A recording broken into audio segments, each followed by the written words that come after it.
I mean, You know? you are right, and I think thank God for the US and Trump, Republicans and Democrats to really amplify this idea of how the left and the right, where you just call out each other's weaknesses. Oh, you're racist. Oh, you are left, you are right, you are communist, and all that.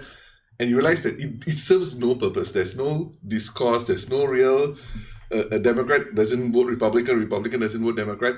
You're Yeah. just creating this thing about you're just hating on one another, right? And that Sorry, I doesn't. missed the part. Why you're thanking God for Trump and the Republicans again?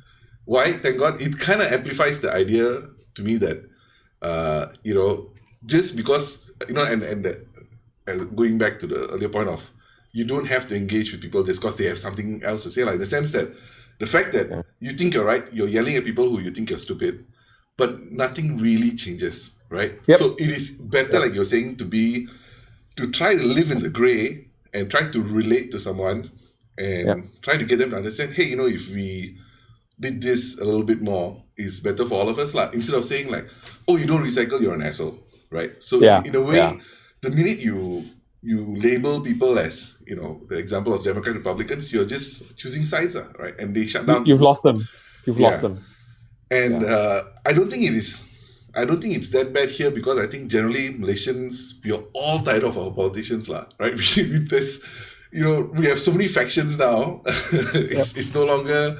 It used to be UMNO and Barisan, and now it's so disgusting. It's you don't know who is going to come up with the new party now. I donated to Syed Saddiq. It's usually against my policy to donate to political parties, but I thought that something that was multiracial, that was from a minister in the cabinet, a former minister, that's a first. So I chose to support that. Not so much the party itself, but the idea of party. Yeah. I think one of my previous podcasts, Kavin J was mentioning that I echo your thoughts in the sense that I think this is a step in the right direction. I don't think this is the answer to all our problems, but a Malay Bumiputra politician to openly state that this is a multiracial party, I think that's a bit of a big deal, because usually these things are not spoken. Usually it's, this is a race-based party, we blah, blah, blah, right? So for somebody to say that, I think it's a step in the right direction. But Kavin, he was mentioning, which I didn't think about, he was like, this is very discriminatory because he's youth. What's the definition of youth, right? So is he allowed in his 40s or late 30s? Am I considered youth? When do I expire from being able to join it? So he feels that, okay, it's a multiracial party, great. But when you're branding yourself as a youth party, right? So if you are not, what is the cutoff to support a youth party? What is the age cutoff?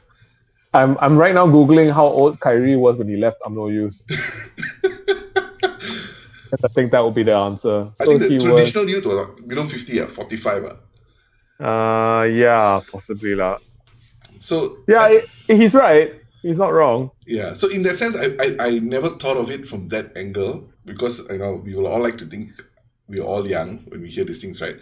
And I was like, by declaring as youth, it also discriminates against a large section of people.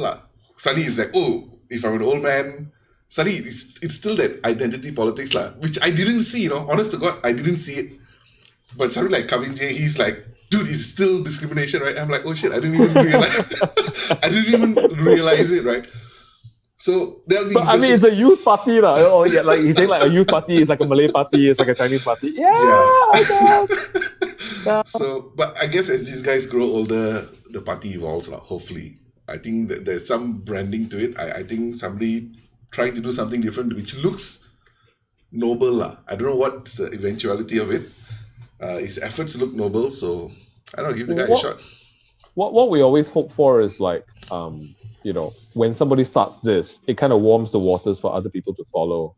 And that's the needle movement that I was talking about, If nobody started it, the conversation would not even happen. But now that it has started, there's people talking about it. You and I are talking about it, So it warms the waters for everybody else. Dude, when Pakatan won in 2018, I